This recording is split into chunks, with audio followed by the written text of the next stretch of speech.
오늘 우리에게 주시는 하나님 말씀은 베드로전서 3장 13절에서 15절입니다. 또 너희가 열심으로 선을 행하면 누가 너희를 해하리요? 그러나 의를 위하여 고난을 받으면 복 있는 자니 그들이 두려워하는 것을 두려워하지 말며 근심하지 말고 너희 마음에 그리스도를 주로 삼아 거룩하게 하고 너희 속에 있는 소망에 관한 이유를 묻는 자에게는 대답할 것을 항상 준비하되 온유와 두려움으로 하고. 아멘. 먼저 지난주일 말씀 댓글 읽기부터 소개해 드립니다. 지난주일 성령 강림주일이었습니다. 말씀 제목 같이 읽어봅니다. 시작. 사울에게 임한 하나님의 영. 사울에게 임한 하나님의 영. 이런 제목으로 말씀을 들었습니다.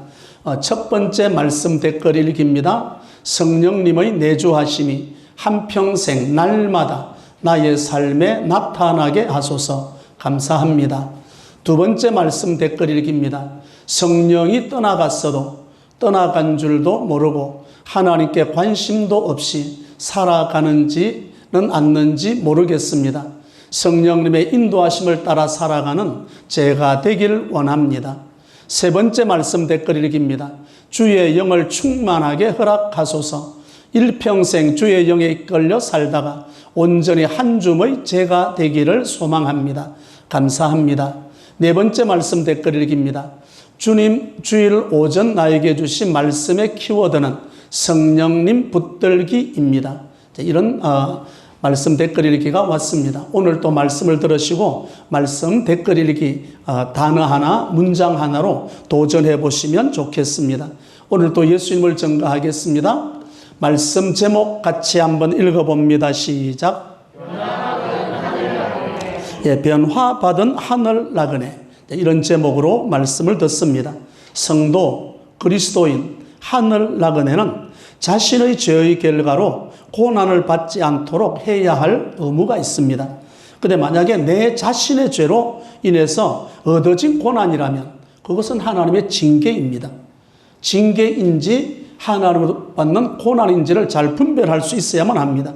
안디옥에서 이방인들이 모욕적인 별명을 얻었습니다. 그리스도인, 오늘은 예수쟁이, 그리스도인. 그런데 그것 때문에 그들은 부끄러워하지 않았습니다. 오히려 더 당당한 모습으로 나갔던 것은 예수님으로 말미암은 고난이기 때문에 그런 거죠. 내가 죄를 지어서 받는 고난이라면 그것은 하나님의 징계입니다. 예수님의 이름은 의를 위하여 고난을 받게 합니다. 그 고난을 통과해야만 합니다. 그 고난, 예수님 이름 때문에 오는 고난이라면 영광스럽게 맞이할 수 있기를 바랍니다. 오늘 변화받은 하늘 나그네 첫 번째 말씀입니다. 열심히 선을 행하는 하늘 나그네 13절입니다. 같이 합독합니다. 또 너희가 열심으로 선을 행하면 누가 너희를 해하리요? 아멘. 열심으로 무엇을 행하면? 선을 행하면, 선을 열정적으로 추구하는 사람들이라는 의미입니다. 일찍이 초대교회 사도들은 예수님의 이름을 전하다가 매를 맞기도 하고 감옥에 들어가기도 했습니다. 하지만 그 고난은 끊을 수 없는 하나님과 우리의 관계를 묶어주는 것입니다. 사도행전 5장 41절입니다. 같이 합독합니다. 사도들은 그 이름을 위하여 능욕받는 일에 합당한 자로 여기심을 기뻐하면서 공회 앞을 떠나가니라. 아멘. 예수님의 이름을 증거했다는 그것 때문에 매를 맞고 감옥에 갇히기도 했습니다. 그런데 매를 맞은 이 사도들은 그 이름, 예수님의 이름을 위하여 무엇을 받는 일에? 능욕이 뭔가? 능욕은 모욕하다, 창피 주다. 그게 바로 능욕입니다. 모욕을 받고 창피를 당했음에도 불구하고 이들은 오히려 더 기뻐하면서 오늘 사도행전 5장 41절에 사도들은 그 이름을 위하여 모욕을 받고 그리고 창피를 당하면서도 그 일의 여기심을 뭐 하면서 공회 앞을 떠나간다? 못 말리는 사람들입니다. 그렇잖아요. 창피를 주면 다시는 안 해 그럴 것 같은데 오히려 그 일을 기쁘게 여기는 사람들입니다. 바로 이 장면이 오늘 베드로 사도가 베드로전서에서 기록하는 거죠. 예수 믿는 사람들에게도 고난을 숨기지 않습니다. 선을 행하는 사람들은 결코 해할 자가 없다고 말씀하시면서 능히 이기라고 말씀합니다. 오늘 본문의 말씀을 보면 이렇게 하는 거죠. 13절 또 너희가 열심으로 선을 행하면 누가 너희를 뭐하리요? 해하리요. 누가 너희를 해코지 하겠냐? 핍박자들은 육신적인 명예 그리고 재산, 생명은 취해갈 수 있지만 영적인 우리의 영은 해하지 못하기 때문에 지금 베드로 사도가 누가 너희를 해하리요? 이런 말씀을 하고 있습니다.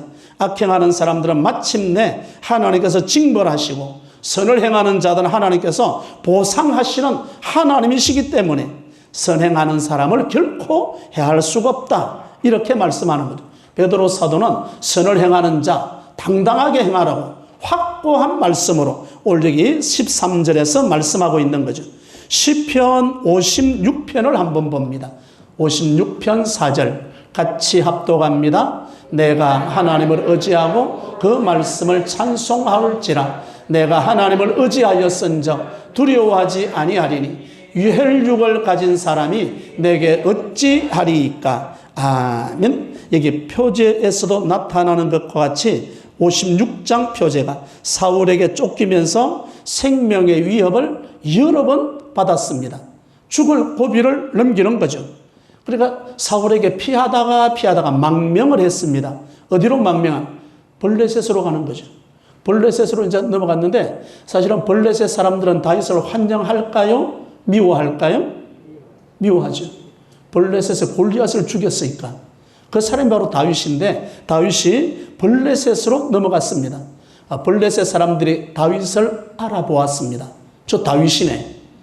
우리의 최고의 영웅이었던 골리앗을 죽인 다윗이 여기 있구나. 그러니까 다윗이 그때 아기스 왕 앞에서 미친 채 합니다.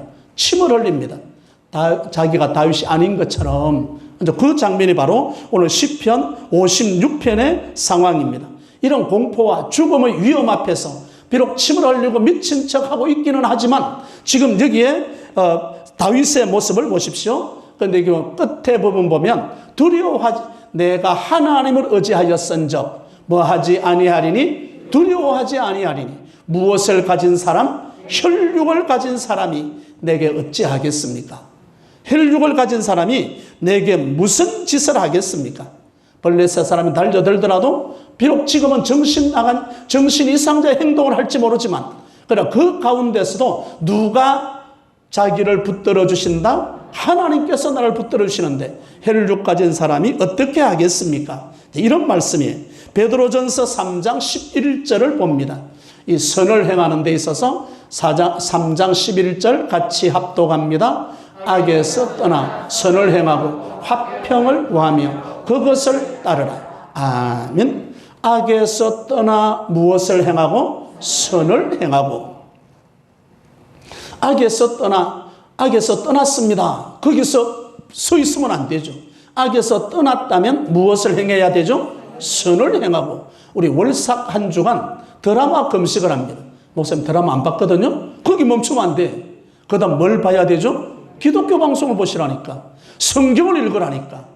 믿음의 정진을 가져오는데 최선을 다해야지. 악을 행하지 않았습니다. 그것만 하면 안 되죠. 악을 행하지 않았으면 무엇을 반드시 행해야 한다? 선을 행해야 한다. 나 주일을 지켰습니다. 교회 갔습니다. 그럼 주일날 교회 왔으면 우리의 마음 가운데 무엇을 채워야 됩니까? 말씀을 채워야 되죠. 말씀을 채우지 않는 주일 성수 의미가 없잖아요. 내 마당만 밟을 뿐이니라. 이렇게 하나님은 말씀하십니다. 여러분 오늘 또 주일날 교회 왔다면 이 예배를 통해서 하나님께 영광을 돌려드리고 우리의 마음에는 하나님의 말씀을 가득 채워서 주가 주시는 힘으로 한 주간도 승리할 수 있기를 바랍니다. 여기 열심히 선을 행하는 하늘 나그네. 악에서 떠났다면 반드시 이게 적극적으로 선을 행해야 한다라고 말씀합니다. 종교개혁자 우리 루터가 있습니다. 이 루터에게 종교개혁을 할 때 많은 위험이 도사리고 있었죠. 어떤 사람이 루터에게 교황이 당신을 뒤쫓고 있습니다.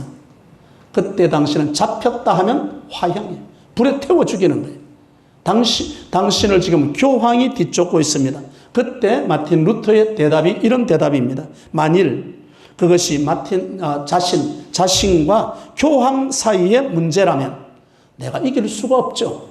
그런데 그것이 교황과 하나님과의 문제라면 달라집니다.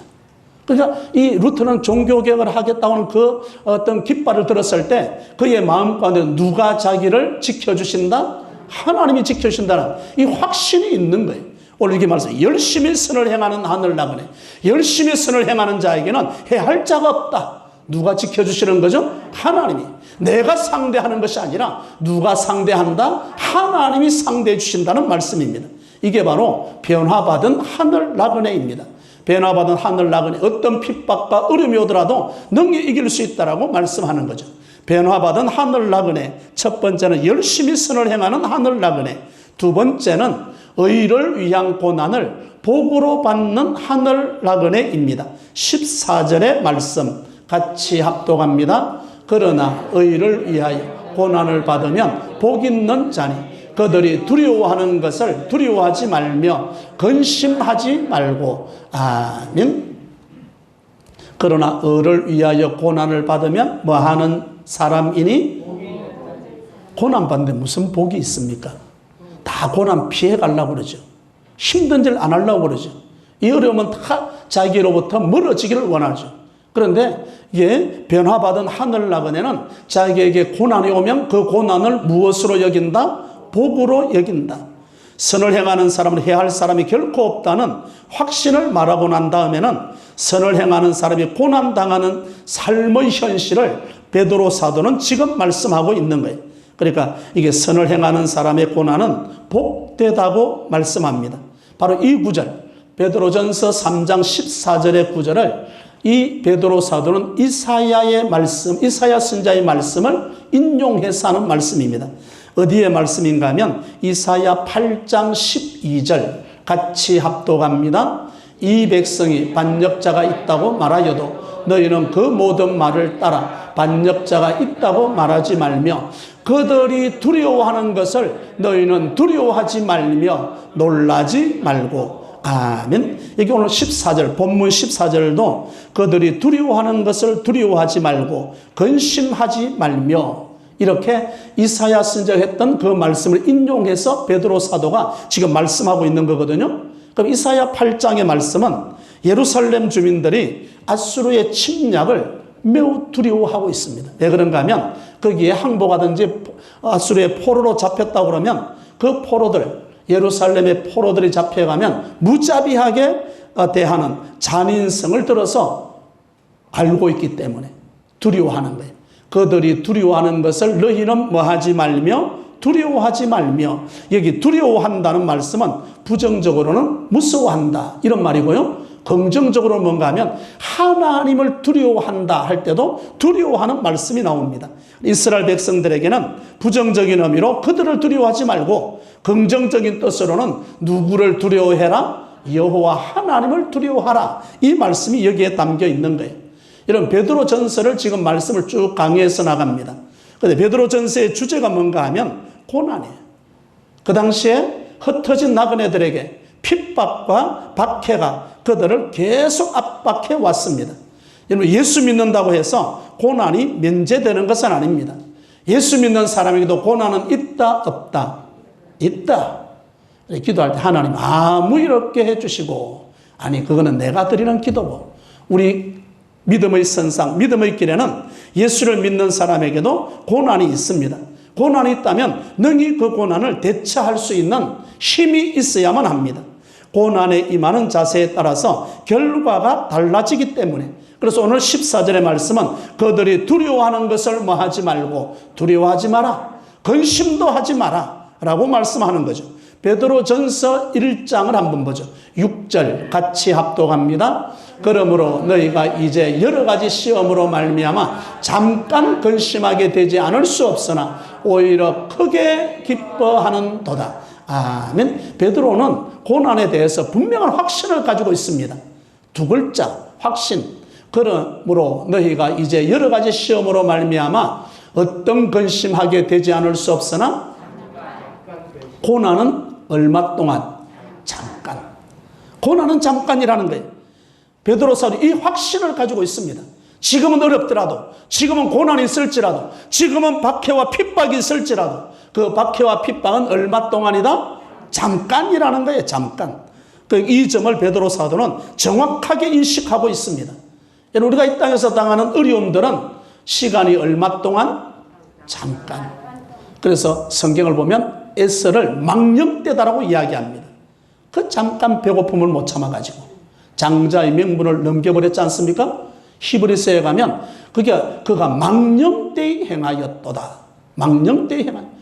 잠깐의 고난을 잊어버리고 살았던 그 말입니다. 우리의 당하는 고난은 잠깐이고 우리가 장차 누릴 천국은 어떻게 되고? 영원함이죠.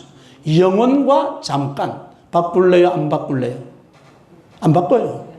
저는 성경 가운데 가장 장사의 이문을 많이 남긴 사람이 야곱이에요. 팥죽 한 그릇과 장자의 명분을 바꿨어. 오늘 같으면 바꿔달라고 다시 신청했는지도 몰라. 근데 그때는 이미 늦었어. 늦은 거죠. 여러분, 잠깐과 영원을 구분할 수 있기를 바라고 이것을 바꾸지 말기를 바랍니다. 내가 지금 가지고 있는 영원한 생명, 영원한 천국, 이 땅에서 당하는 잠깐의 어려움과 절대로 바꿀 수가 없다는 이야기. 시편 119편 165절을 봅니다. 같이 합독합니다. 주의 법을 사랑하는 자에게는 큰 평안이 있으니 그들에게 장애물이 없으리이다. 아멘. 이 말씀을 보면 주의 법을 사랑하는 자에게는 무엇이 있으니? 큰 평안이 있으니. 그들에게도 장애물이 있지만 그 장애물을 무엇으로 이길 수 있다? 큰 평안으로. 그들에게 장애물이 없다. 있죠. 어려움이 있죠. 힘든 일 있죠. 말 못할 사정이 있죠. 그런데 그들에게는 큰 무엇이 임하는 거죠? 평안이 임하는 거예요. 큰 평안이 임하는 자에게는 장애물은 문제가 되지 않는다. 그 장애물은 넉넉히 이길 수 있다. 그래서 그의 삶은 형통합니다. 요셉 보십시오. 감옥 들어가지 않습니까? 어려움 당하지 않습니까? 그런데도 요셉이 형통하였다라는 단어를 계속 씁니다. 그에게는 무엇이 임한 거죠? 큰 평안이 임한 거예요. 그에게 당하는 그런 문제들은 문제가 아니라는 거예요. 문제를 능히 이길 수 있다는 이야기입니다. 선을 행함으로 고난받는 것이 그래서 복이 있습니다. 바로 그것이 하나님의 뜻이었습니다. 하나님을 경외하면서 선을 행하는 사람은 하나님께서 기뻐하시고 그에게 축복해 주는 대목이 오늘 두 번째 말씀입니다. 변화받은 하늘 나그네는 첫 번째, 열심히 선을 행하는 하늘 나그네. 두 번째 말씀은 을을 위한 고난을 복으로 받는 하늘 나그네. 변화받은 하늘 나그네의 모습입니다. 세 번째 말씀입니다. 변화받은 하늘 나그네는 그리스도를 주인 삼은 하늘 나그네입니다. 오늘 14절의 말씀. 14절. 너희 마음에 그리스도를 무엇으로 삼아? 주로 삼아 거룩하게 하고. 오늘 여기까지. 그 다음 절은 다음 주일의 말씀에 이어갑니다. 오늘 여기 그리스도, 너희 마음에 그리스도를 누구로 삼습니까? 주인으로. 지금 어려움을 당하는 여기에서 주로 삼는 것이 아니라 벌써부터 그리스도를 주인 삼고 왔잖아. 여기에서 계속해서 마음속에 주님으로 모시고 살아라 이 말입니다. 마음에 주님을 모시고 있는 예수 그리스도의 주 되심을 인정하라고 말씀합니다. 예수님이 나의 주인 되십니다. 이 고백 말입니다. 그렇게 하면 주님께서 아까 큰 무엇으로 우리를 붙드신다? 평안으로. 큰 평안으로. 어떤 장애물도. 지금 베드로 사도가 말씀하는 이 당시에 흩어진 나그네들이 당하는 그 어려움도, 그 고난도 넉넉히 큰 평안으로 이길 수 있다라고 말씀합니다. 그래서 여전히 두렵지 않도록 살아가라. 이게 두려움에 사로잡혀 있으면 아직까지 큰 평안이 나에게 임하지 않은 거예요. 큰 평안이 나를 사로잡으면 어떤 두려움도 넉넉히 이길 수가 있습니다.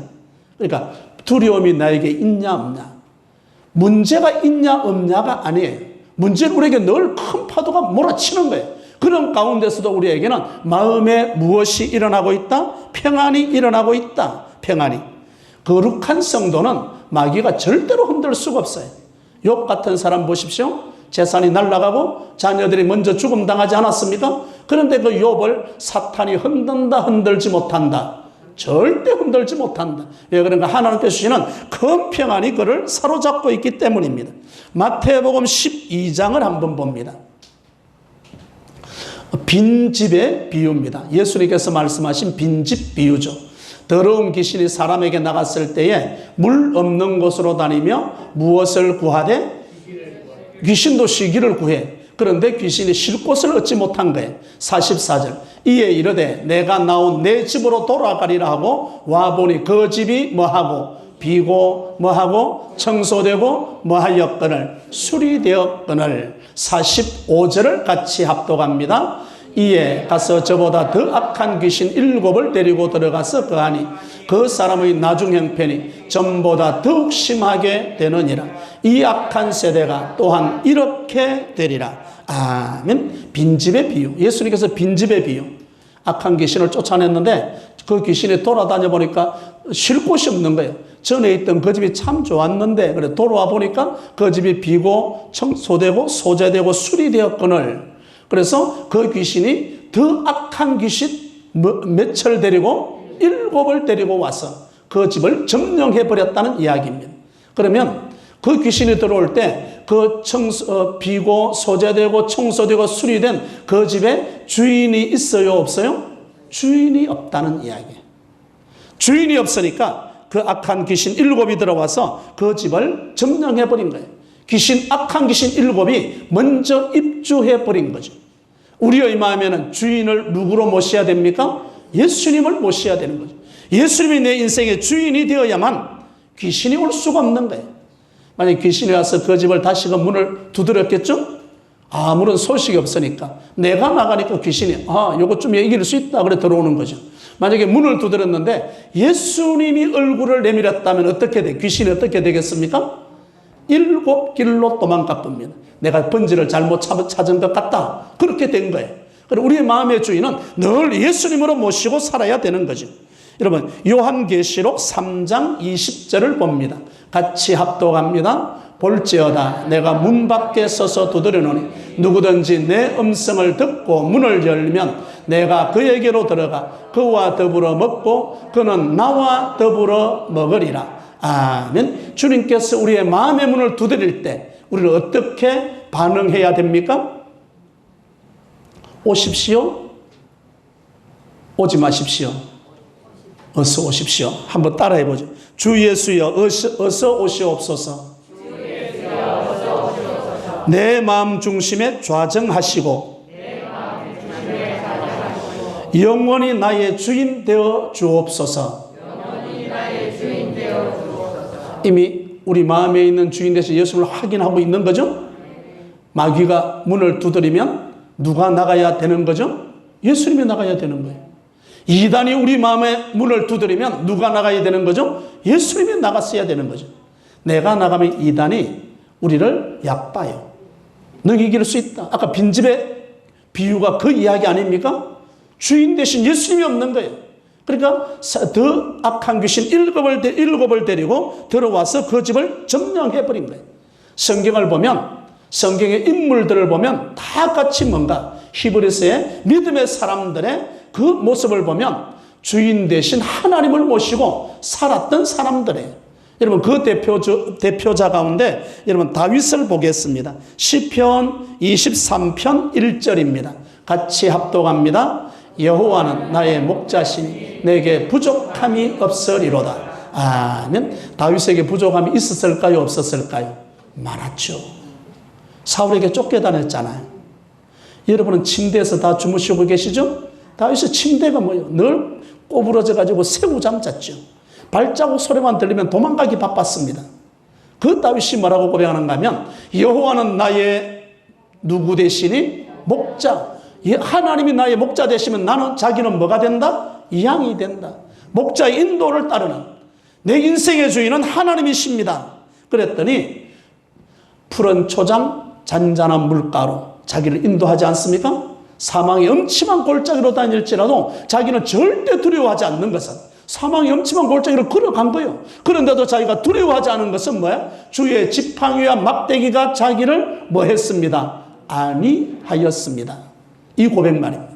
우리에게도 문제가 없는 게 아니에요. 예수 믿어도 문제가 있대? 있죠. 그런데 그 문제는 문제가 될 수 없는 것은 우리에게 큰 무엇이 있었다? 평안이 있었다.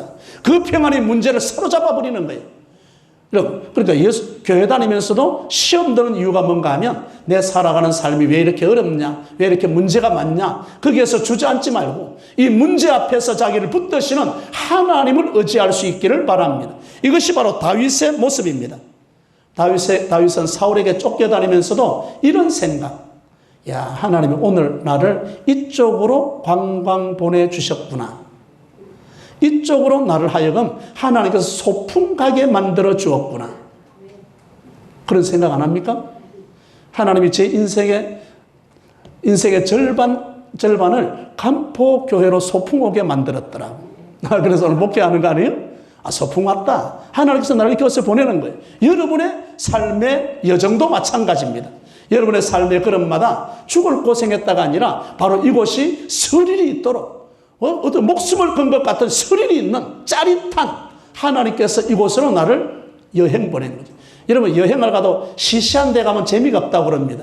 뭐 흠상 계곡이 있고 뭐가 볼거리가 있어야 야 볼만하네 이랍니다. 우리의 인생 여정도 마찬가지. 다윗의 생애는 늘 사울에게 쫓기는 참 힘든 여정 같지만 다윗의 마음에는 뭐가 일어나는가? 야 하나님께서 나를 이곳에 관광 보내주셨네? 왕이 돼가지고 언제 관광 오겠어요? 지금 이때 관광 온 거예요. 이때 소풍 온 거죠. 사도 바울도 마찬가지입니다. 사도 바울 고린도후서 12장 9절 같이 합독합니다.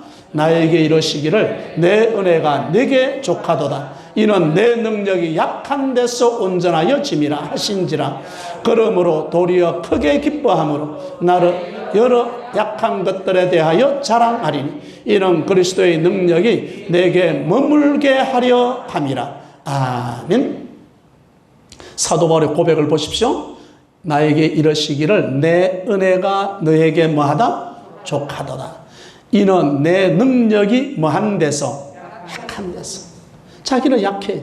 우리는 그런 말만 해야죠. 가진 게 없어서. 바울이 그래. 가진 게 없으니까 가지고 계신 누가 자기를 붙드시는 거예요? 하나님께서 붙드시는 거예요. 아까 다윗과 똑같은 거예요.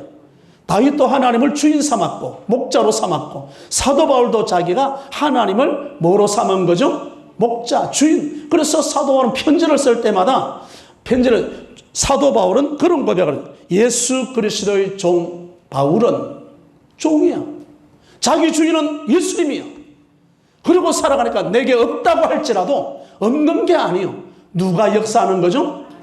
나에게 필요한 모든 것을 채우시는 하나님. 그의 입에서는 늘 이런 간증이 터져나오기 시작합니다. 오늘 우리에게도 예수님을 주인 삼고 살아가기를 바랍니다. 하나님이 어디로 보내든지 그곳은 하나님께서 다윗처럼 소풍 온 곳이로구나. 나에게 모자랄 때마다 하나님께서 나에게 채워주시는 분으로 주인 되시니까. 오늘 말씀의 제목이 무엇입니까? 변화받은 하늘 나그네입니다. 첫째, 열심히 선을 행하는 하늘 나그네. 모욕을 당하고 창피를 당하면서도 기뻐했던 초대교회 성도들처럼 열정적으로 선을 추구하는 하늘 나그네 되겠습니다. 둘째, 의를 위한 고난을 복으로 받는 하늘 나그네. 핍박과 박해는 일시적이므로 잠깐이므로 말씀을 붙들고 영원한 천국을 바라보며 큰 평안으로 장애물을 통과하겠습니다. 셋째, 그리스도를 주인 삼은 하늘 나그네. 악한 7 귀신이 주인 없는 빈집에 입주하게 되므로 하나님을 주인으로 모셨던 예수 그리스도의 종이었던 사도 바울처럼 내가 연약할수록 주인 되신 하나님의 능력이 온전히 나타남을 간증하는, 노래하는 저와 여러분이 되시기를 주님의 이름으로 축원합니다.